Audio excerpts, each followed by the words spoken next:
Yes, I am the 8th Poet Laureate of South Dakota, which probably is a little bit unusual for a farmer rancher to be a Poet Laureate. But, well, around about the early 2000s, I started writing seriously. And kind of like farming and ranching, you know, you go out there and you build your farm and ranch one day at a time. Well, you make yourself into a poet, a writer, one poem, one page at a time. And that is what I have done. It's a 4-year term. I'm about halfway through it. My term ends in 2027. I am recommended by the South Dakota State Poetry Society and then appointed by the governor of South Dakota. In my case, it was Christy Nome.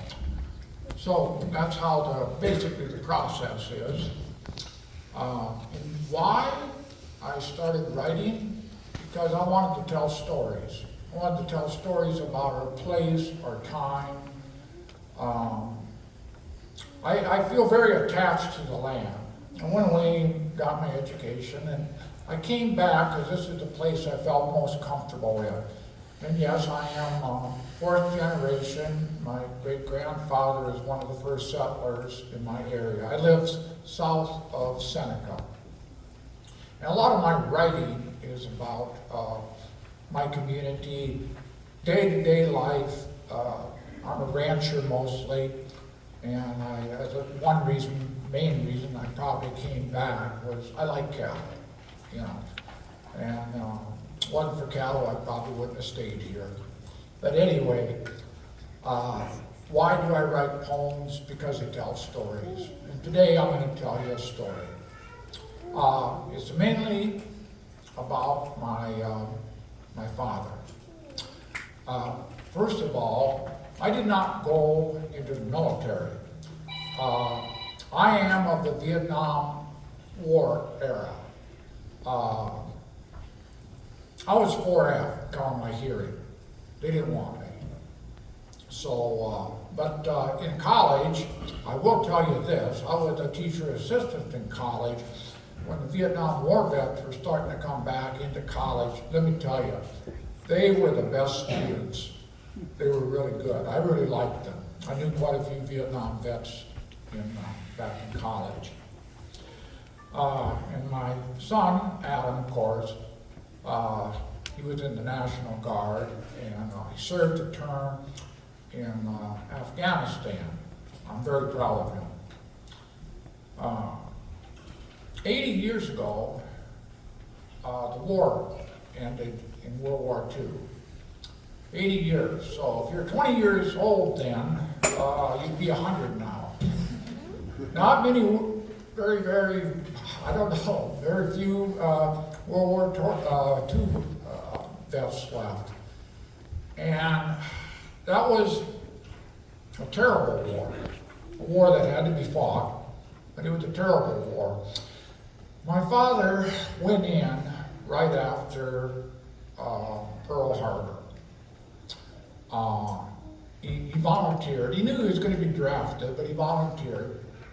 Spent most of his time stateside. He was did a little of this, did a little of that. Then they finally sent him over to England, and then in England he wasn't in the first wave. They sent him there just in time for the Battle of the Bulge. And I got to get some of this stuff right, so I'm going to read about it. And, you know, this day, generally speaking, if you look back upon all the people who went to war and didn't come back, my father came back. He was never wounded externally, but he came back with internal wounds, and a lot of that I'm going to talk. And the other thing is, he was a genuine war hero. You know, very few war heroes ever go out there and say, I'm going to be a war hero. They end up in a situation. And that's kind of what happened to my father. He got there in time for the Battle of the Bulge, and that was, if you Google it and read about it, it's an amazing battle. It was the most costly battle of American soldiers ever fought. The German offensive part of it was up to 400,000 troops. And the reason why they call it the Battle of the Bulge is that the front line bulged outward. You know, the Germans were trying to throw and divide the Allies. The idea was to drive a wedge in and then isolate 4 different Allied armies and capture the port of Antwerp. It was a very large port. It had a lot of fuel in it. And that was the main thing. They needed that fuel for their tanks. They almost got there. Came very close. The Germans suffered up over 100,000 casualties out of that 400,000 troops. The Allies suffered up to over 80,000. I read in one place the Americans had 70,000 troops that were part of this, well, I wouldn't call it an operation, this battle. And out of that 70,000 troops, there were over 40,000 casualties. Not all dead, 19,000 dead. There was a lot of just plain frostbite. It was in the middle of winter. And my dad told me he was there in that part, it really reminded him a lot of South Dakota in winter. And it was a particularly cold December.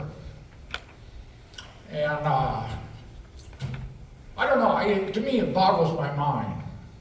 40-some thousand casualties out of 70,000 troops. Would we even tolerate that now? Can we even handle it? They did that and they kept going. That's an amazing part of it. They took that and they kept going. They headed for Germany. Now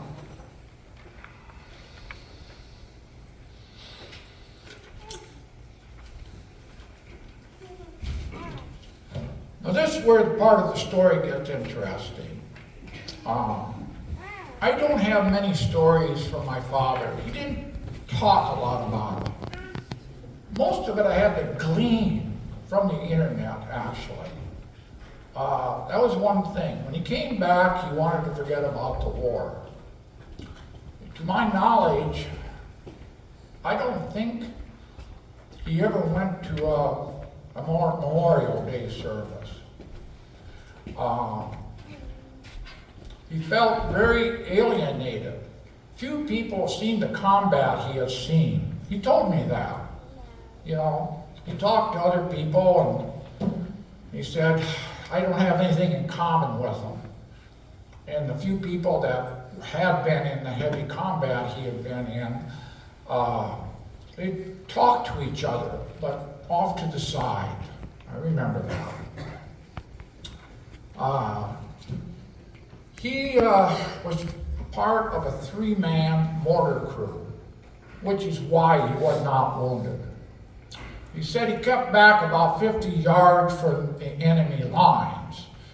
He was a sighter, you know. He would get instructions and say, you know, throw the shells just so far. So he kept back pretty much from most of the fighting, about 50 yards back. And then they would advance as they would go. He gave me a few little bits of stories that I got that made me realize that the combat he'd been in. Well, they got just so far up the front, and they were in this town. And they were in there for like a week, 2 weeks, and he was starting to get bored. And they asked for volunteers for this patrol. And then I read late through the internet that this was an organized patrol. Well, yes and no. Afterwards, they went ahead and made a story out of it. The lieutenant, and my father called him this crazy Texas Louie. They got into some jeeps, and all they supposed to do was just drive around the parameters of the town. And the lieutenant thought, oh, what the heck? Took off for the front. Went to try to find the front. My dad was in a group of 11 soldiers and some jeeps. So they headed for the front, and the German army was collapsing. My dad told me one story about he was just standing near some brush, some trees and whatnot, and out of the brush, this, I think he called him a lieutenant, German officer, walked out to my father and handed him over his pistol. And my dad said, well, he could have just as well shot me. But the deal was that all these German soldiers were looking for Americans to surrender to, because the Russians were coming fast. And the Russians were not very nice to the German soldiers. They did not run into much resistance. The only resistance, he said, they found was these two guys were pulling a .50 caliber machine gun in a toy wagon, a child's wagon. That was what was left of the German army by then. And the guys sat up, started shooting at them, and pretty soon they quit and surrendered. At one point, they captured, I think, 130 some German soldiers. They didn't know what to do with them. There was 11 men. They put them in a barn overnight, and then the next day, they pointed them at the Allied front and said, walk that way, and let them go. You know, it was like, yeah, it was the Wild West. And they kept on going until they got up to the River Elbe. And I'm not going to pronounce it right. Those who are German will probably tell me that. But Strakala, something like that. They came near that town, and they hollered over. They saw some men over there. They hollered over, and they almost got shot at. But they started, they realized the Russians were on the other side. And the Russians realized that, okay, they're American. And they were very glad to see them. And they went across. So my father was in the group that first met the Russians on River Elbe. Two other groups met the Russians later on that day, but my father was in the first group. They got over, they were pulled over across the river, and well, that was the end of the war. That was it. The war was over for the Americans. Now these Russian troops, again, through the internet, I found out that they were Ukrainian troops, actually, and they had fought in Stalingrad. And they ended up being the spearheaded group that went into Berlin and captured Berlin. So this was a pretty tough bunch of cookies. Anyway, they went across and they were glad. They had a party. They drank a lot of vodka. So, yeah. And then after that, my father, basically, they sat around. I think he was an MP for a while. And it took quite a while. He was assigned to go to Japan to finish the war. So when they dropped that bomb in Japan, I have mixed emotions about it. Because if they hadn't dropped that bomb, I would not be here, probably. They figured there's going to be at least 1 million or more casualties of Americans trying to take over the Japanese island. But they dropped the bomb, and then in August, and then they, my father got different orders. He came back here in December. he got back in time for Christmas Eve. Now, like I said, he didn't say a whole lot, but to give you an idea, what he probably seen is that a number of years ago, 3-4 years ago, I happened to read a magazine article. It's a short little article. It was an eyewitness account of this Texas lieutenant, Albert, let me get his name right, Cotable. And by the way, the reason why he was picked for this patrol to go outward is that he was of Russian heritage. The idea, if he did meet Russians, he'd be able to, relate to them. Anyway, in this article, magazine article, this guy, Albert, talked about going across, and it all matches up. But here's the thing that my father never said, is that when they crossed that river, this lieutenant said that the river was full of civilian bodies, women and children. And in the internet, I found that indeed there had been a big slaughter of civilians. They're not too sure who did it, whether or not it was the Germans or the Russians. So it's quite possible the same group that my father is drinking vodka with were the same ones that killed those civilians.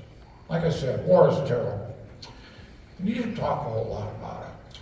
But he came back. He was very happy to come back. I'm going to read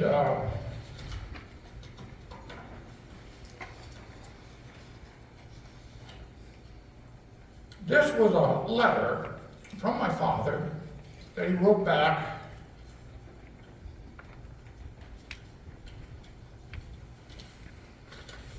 and it ended up in the Seneca Journal. Seneca Journal, May 1945, May 10th. Dear folks, I suppose VE Day was celebrated in great shape around home. Well, nothing unusual happened around here. Most of the fellows went to church, including myself. Wasn't much of a surprise, and we all felt some time ago it couldn't last much longer. I'm surely glad it's over, as the war in the Pacific will be that much shorter. Have no idea if I'll go to the Pacific or not, but wouldn't be surprised if I did. I suppose you've seen by the papers where the 69th Division was the first to meet the Russian army. Well, I happen to be a member of the patrol, sent out from our line to contact the Russian. We took many German prisoners on the way to meet the Russian. We disarmed them and sent them back to our lines unguarded. Most of them were glad to be taken as prisoners. The Russians were surely glad to see us, but no happier than us. They held a banquet for us which lasted 2.5 hours, had very good food, and I don't know how many toasts were drank. They served us vodka, which is similar to our whiskey, but so much stronger. After a few toasts, I was well on my way. But you don't get a chance to meet the Russians every day. Was an experience I'll never forget. What's left to tell, I'll wait until I get home. We're closed for now. Hope these few lines will find you all fine as I am, right often. So that was my father.